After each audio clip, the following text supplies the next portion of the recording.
પટોળી બાર પટોળી મોકલો રે લોલ હવે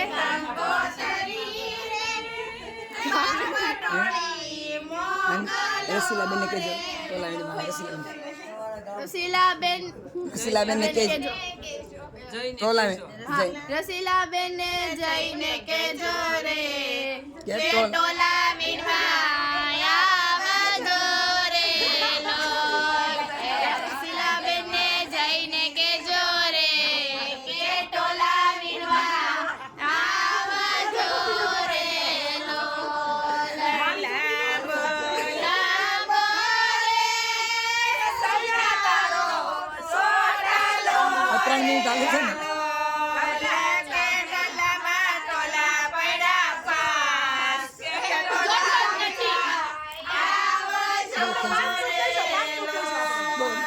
લોલ